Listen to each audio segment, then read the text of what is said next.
చూసిన touring cinema, మొదట మొక్కిన దేవుని ప్రతిమ, రేగు పళ్ళకై పట్టిన కుస్తీ, రాగి చెంబుతో చేసిన ఇస్త్రీ, కోతి కొమ్మలో బెణికిన కాలు, మేక పొదుగులో తాగిన పాలు,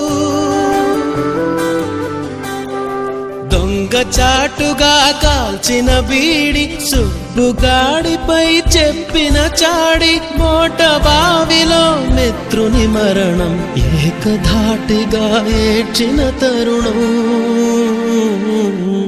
గుర్తుకొస్తున్నా.